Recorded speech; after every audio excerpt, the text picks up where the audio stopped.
Welcome to Matters Financial and Geopolitical from the Frontier. Thank you for stopping by.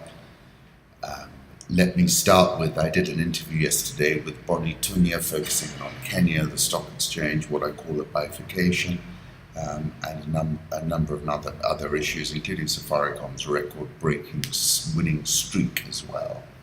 So I'd like to thank Bonnie and thank them for the link as well. Macro thoughts. On the 25th of July, I wrote about my thoughts from the sub-Saharan African frontier, front line, I called it. I was speaking about the IMF's World Economic Outlook, which said growth projections were revised down substantially in sub-Saharan Africa, reflecting challenging macroeconomic conditions in its largest economies, which are adjusting to lower commodity revenues. In Nigeria, economic activity is now projected to contract in 2016 as the economy adjusts to foreign currency shortages as a result of lower oil receipts, low power generation, weak investor confidence. In South Africa, GDP is projected to remain flat in 2016 with only a modest recovery next year. They downgraded sub-Saharan Africa's GDP from 3% to just 1.6%, and this will mark the slowest rate of growth since the 1990s. More worryingly, this rate of growth is behind the rate of population growth, meaning sub-Saharan Africa is in fact getting poorer. I said countries like Zimbabwe feel like they are right at the edge, an edge that Hunter S. Thompson described. Thus, the edge, there is no honest way to explain it, because the only people who really know where it is are the ones who have gone over. I said then, of course, as previously discussed, it is the monoline commodity producers who are in a tailspin. Policymakers from Luanda to Abuja were praying for a Hail Mary pass and a recovery in the commodity price structure.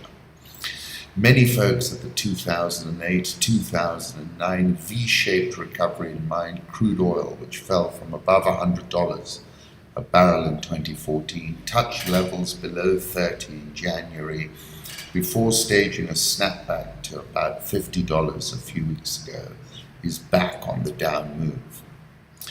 I said a sustained break below $40, which looks entirely likely, it's already happened, is going to further slow the continent because of that commodity skew. That, you look at the biggest economy, Nigeria, crude oil, Angola, third and fourth, and South Africa, at zero.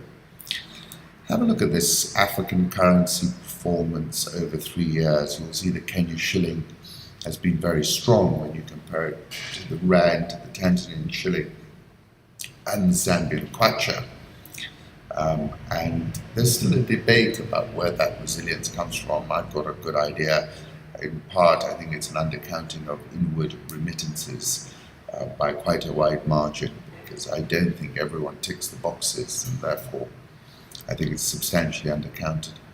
Kenya, Angola, Mozambique, Ethiopia, and Rwanda 10-year Eurobond yields year to date. Have a look at these as well. Interesting. Obviously, Mozambique is a bearish outlier with all that tuna fishy bond business. I think it's actually a trading buy, in my opinion, because it looks as if there's going to be a number of gas-related transactions, Exxon being on the prowl, that will release quite a bit of cash for the government. And I don't think people factor that in. And then have a look at Kenya, Ghana, and Zambia 5-year Eurobond yields as well. Home Thoughts, Africa Geographic, retweeted a wild soul, spelt S-O-N-E. One of the most beautiful animals out there. It's a photograph of a leopard. And it is indeed, and very difficult to see. However, in the old days we never saw them. These days there seem to be more of them. I'm not sure why. And of course, one of my favorite books is Il Gattopardo, which means the leopard, by Giuseppe de Lampedusa. This tale of the decline and the fall of the House of Salina, a family of Sicilian aristocrats, first appeared in 1958. but it reads more like the last 19th century novel, a perfect evocation of a lost world. It is Tancredi who speaks the novel's most famous line: "You want things to stay as they are, things will have to change." Put up a photograph of a leopard in a tree in the Samburu, and I haven't been up there. I've been dying to get up there. I want to get up there when the moon is full and the night is clear. There's a wonderful description by Karen Blixen. She said that she'd only go on safari during the time of the full moon. And I always checking the state of the lunar cycle, but typically after the event, I have already booked it. The world's movement of people in one map. It's a chart from WEF.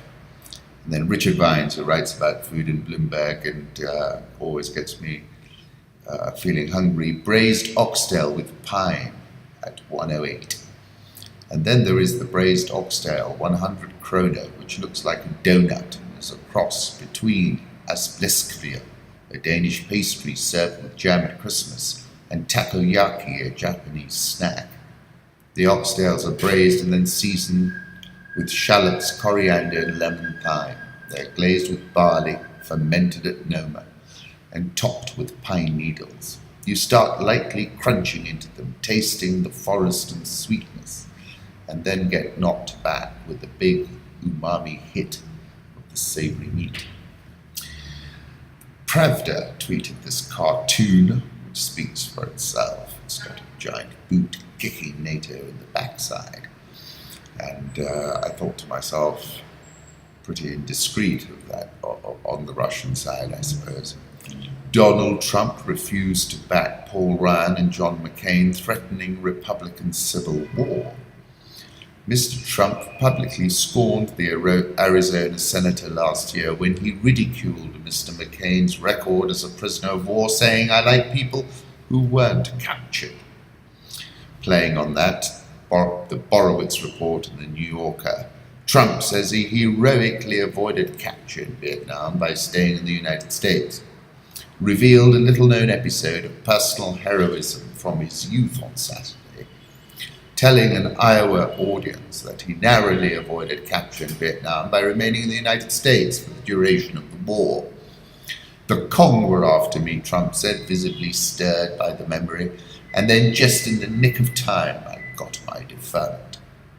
The former reality show star said he had never shared his record as a war hero before because I don't like to boast. He said that he only disclosed the episode now because the way this nation treats our deferment veterans is a disgrace. Trump complained that he received no official commendation or medal for his heroism, citing the lack of recognition, shameful.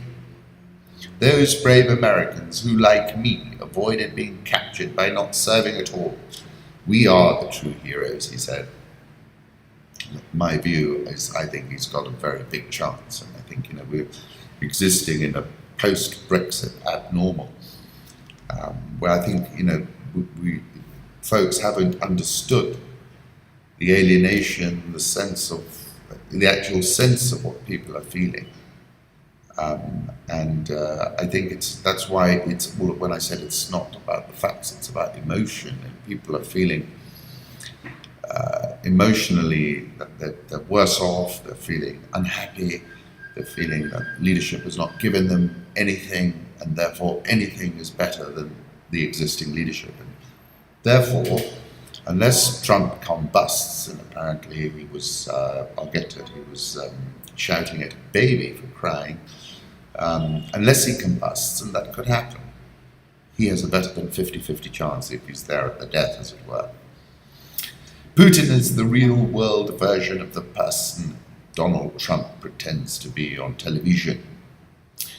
This is in the New Yorker. Putin won early popularity by vowing to dispense with terrorists from the Caucasus. "We will ice them in their shithouses." Trump is, after all, a kind of parody of Putin, the bluster, the palaces. As the historian Timothy Snyder puts it, Putin is the real-world version of the person Trump pretends to be on television. And then they're describing a period in Russia And listen to this. An enormous unforeseen calamity has taken place, it read. The motherland, our country, a great power given to us by nature, with its glorious ancestors, is perishing, breaking apart, falling into darkness. And this collapse is taking place with our silent acquiescence and tolerance, brothers. We are late in waking to this, late in observing the misery when our home is already aflame in every corner. We must extinguish this blaze not with water, but with our tears and blood. The florid, apocalyptic language was distinctly that one of the signatories, Alexander Prokhanov, the editor of a reaction newspaper called Dien, the Day. Prokhanov was closely connected with the army and the intelligence services. He was widely known around Moscow as the Nightingale of the General Staff. But you listen to that, and you see that that period is very reminiscent for the Russians. Seems to be enormous, unforeseen calamity has taken place, falling into darkness. That's what I was talking about, The Power of Nightmares, that Adam Curtis documentary, which is very good, I think. And then, wait, I'm not done. You won't believe it. And then he yelled at a baby. It's talking about, anyway, have a look at the captions from Twitter. The People's Liberation Army is ready, one source said, with ties to the military. We should go in and give them a bloody nose, like Deng Xiaoping did to Vietnam in 1979, the source said, referring to China's brief invasion of Vietnam to punish Hanoi for forcing Beijing's ally, the Khmer Rouge, from power in Cambodia. It's still not clear how this is all going to play out, is it yet? This is the whole South China Sea. Euro dollar 112.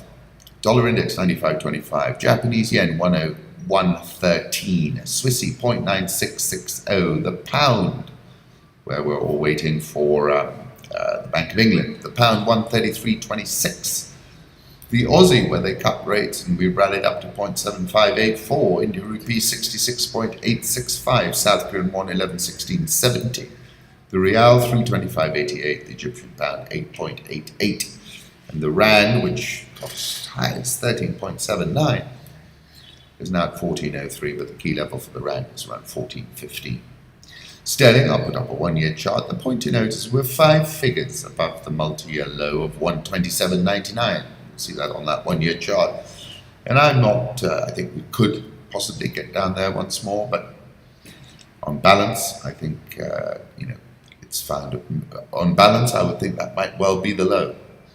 Dollar yen, of course, which I was bullish from the beginning of the year, is at 101.12. Have a look at this from David Inglis. Dollar index softening up here because of the strength in the yen and in emerging market currencies. 95.25. 93 remains the key area of support. I've spoken about that level before, so unless we get closer to that, I'm not really paying attention at the moment. Euro dollar 112, key resistance goes back to last year at 114.50, but I'm not convinced we're going to get all the way up there. Bitcoin sinks after hackers steal $65 million from exchange. Bitfinex confirmed in a message to Bloomberg News on Wednesday that the hackers took 119,756 Bitcoin, or about $65 million at current prices. More than $1.5 billion has been wiped out from Bitcoin's market capitalization this week. Let's move on to the commodity markets. Gold continues to strengthen, 1364.26. Remember Ben Bernanke. People buy gold as protection against tail risks, really, really bad outcomes. Crude oil, there will be no rebound this time around, in my view. US crude is at $40, the figure. We have this policy, which we internally call grazing. I thought that was a great phrase. We're always attracted or certainly interested in businesses which we think are high touch and add value and are complementary, Fazakali said. We have this policy, which internally we call grazing, which is looking for attractive bolt-on acquisitions that would have a good home at talent prep. I like that phrase, right? I think I have that kind of attitude. I got to do more acquisitions. Body count rises as Philippine president wages war on drugs. Apparently it's spiking big time. Javier Blas, oil crisis, Republic of Congo defaults on principal and interest on $478 million Eurobond due 2029. This report is in Le Figaro. Le Congo-Brazzaville placé en défaut du paiement partiel. So I don't know what that Eurobond is. I'm going to go and have a look at it. Oil accounts for 70% of the Republic of Congo's government revenue, and fiscal deficit has surged, according to the IMF. I missed them in my August 2015 catch-all when I said the end is nigh for crude oil and oil producers from Caracas to Luanda, from Riyadh to Abuja. But I should have put Brazzaville in there as well. And I said then crude oil and oil producers from Caracas to Luanda, from Riyadh to Abuja, who were squealing like pigs, are about to be served up as rashes. Brazzaville got served up first. Oil-based economies are going to contract, currencies which have already collapsed are going to be routed, and Greek-style austerity will be the order of the day. The meltdown is coming. Well, it has certainly melted down in Brazzaville. I said then, Kapuscinski said, if the crowd disperses, goes home, does not reassemble, we say the revolution is over. I said the revolution is only just beginning. Brazzaville looks an interesting place right now. Zambia's President Edgar Lungu cautioned he will implement draconian measures if violence continues, ahead of the August 11th election. If they push me against the wall, I will sacrifice democracy for peace, Lungu said. If it means using draconian measures under the law, as they may be applicable in the situation, I will apply them. The President also urged poll observers and monitors to be objective, because we might reach a point where I will say enough is enough. Political risk, my conclusion, is always sharpened when the race is close, as it is in Zambia, very close. South African all-share up 3.63% this year. South Africa's rand strengthened 4.9% against the dollar since the day before the UK voted to leave the European Union on June 23rd. And it's actually up 11% this year, confounding many expectations. I didn't expect it to get this high, but it's coming off the boil. Investors are not paying attention to the underlying fundamentals or the possible risks, but just diving headfirst into the pursuit of returns. It's whitewashing a lot of emerging market sins. This was the point I was making in my weekend article. Dollar rand, let me put up a 6-month chart. The pivot area is 14.15 to 14.20. Egyptian EGX 30 up 13.81%, anticipating a big IMF package. John Ashbourne tweeted yesterday, I wasn't able to check. Suddenly, the Naira firms to 280.5. Can't see what would cause that except CBN losing its nerve, intervening on a large scale to prop it up. That would be a dreadful mistake given the direction of the oil price. Nigerian all shares down 2.83% this year. But however, if you look at dollar prices, it's down much more. Ghana Stock Exchange Composite Index down 10.29% this year. Fela Kuti passed on exactly 19 years ago yesterday. The June Kid tweeted from Uganda, when the governor of the Central Bank of South Sudan is introduced and everybody in the room giggles. Have a look at this. This is the Kenya 2024 Eurobond yield since it was launched. Remember that surge high in January when there was that whole furore about the Eurobond, and it's now at 7.80. I actually wrote that there was an opportunity below 7.5% for the Treasury to issue. They chose not to. Have a look at the 5-year Eurobond since its launch. Battle lines drawn on plan to cap loan rates. This is an article in The Nation to do with the interest rate capping bill that's been introduced, and where the president is sitting on it, and it's awaiting his signature. I think, it's never worked, will lead to credit rationing, and runs the risk of running into serious interference. In that inability to price properly, you start seeing money being given out for the wrong reasons. It's a terrible Caracas-type solution, I'm afraid. And when I used that word interference, I went back to Don DeLilla. We have gross oscillation here. The specialist in monitoring data on his mission console when a voice breaks in, a voice that carried with it a strange and unspecifiable poignancy. So powerful, isn't it? I think.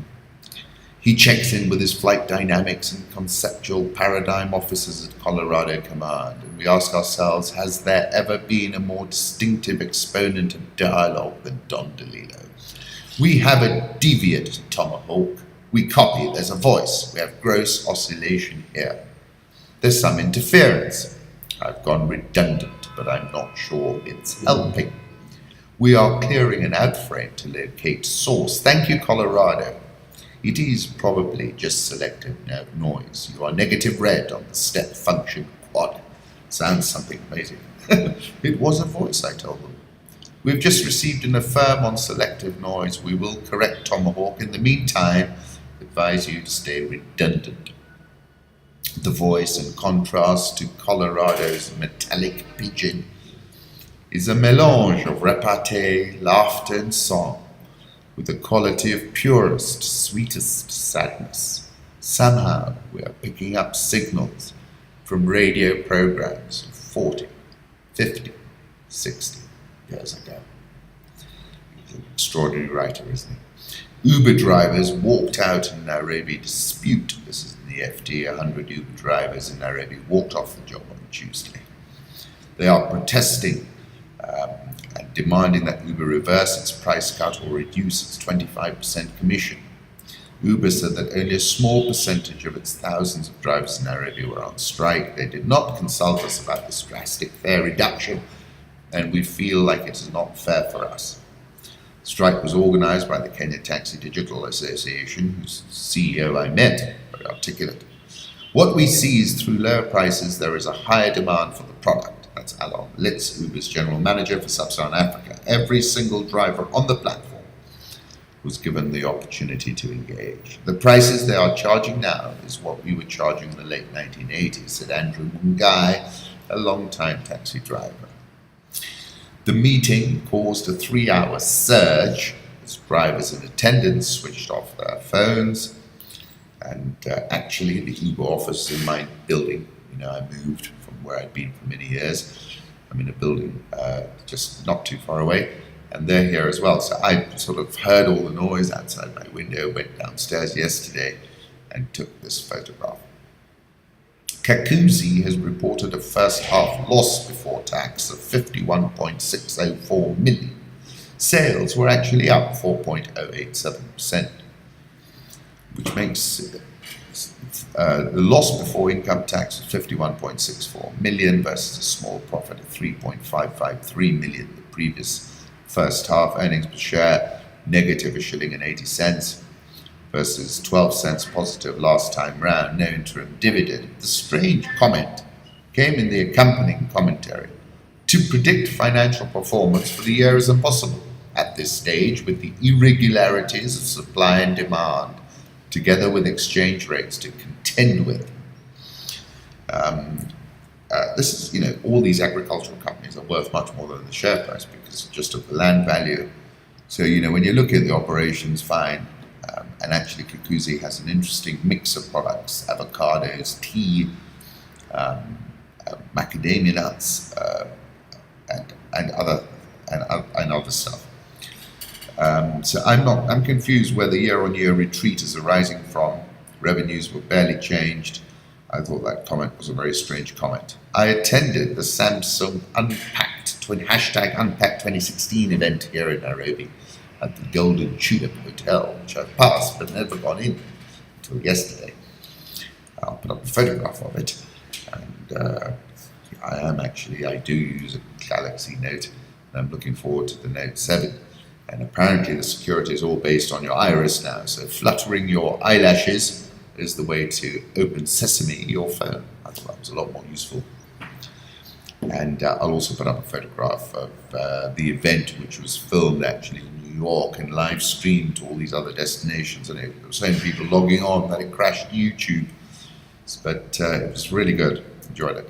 Kenya shilling 101.387. Safaricom has surged 10.192% since announcing the special dividend on the 26th of July.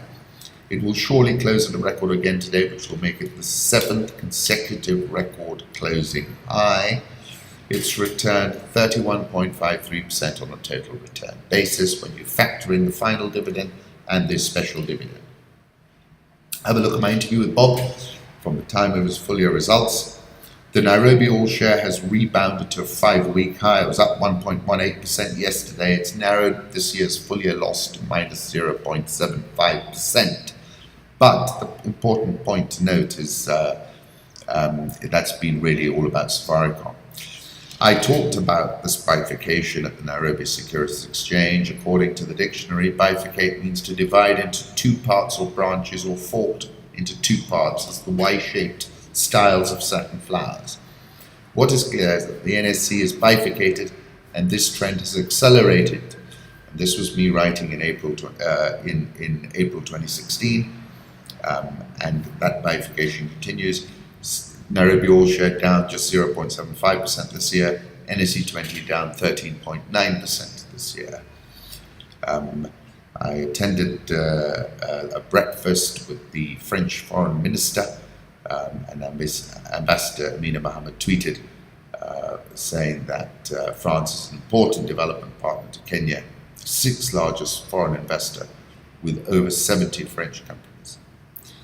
David Yarrow, in this photograph, the surrounding water is calm enough to offer an unblemished canvas, and isn't the lion a magnificent creature? As I said, Safaricom up dramatically since the special dividend at a record, 7th consecutive record close expected today. Uchumi a little bit firmer, up 1.69% at 3, but trading higher at the close.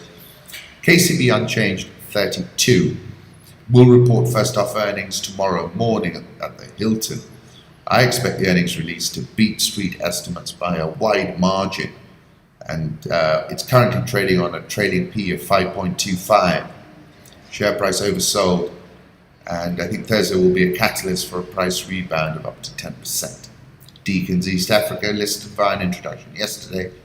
EABL eased 0.35%, but you remember that point I was making, that Heineken CEO was making, that consumers in Africa moved from premium to cheaper brands, and EABL really achieved that because you saw Tusker down 27%, but Senator up with a triple-digit gain. ARM Cement rebounded 8.33%. CDC is investing $140 million. This was announced 5th May 2016. Transcentury retreated 6.86% to close at 475. That's down 42.42% year to date. ADSS, which started out as an oil and gas support service business, took a foray into Ethiopia and now has invested in an online gaming platform in Nigeria. That's down 45.23% this year. Once again, thank you for stopping by.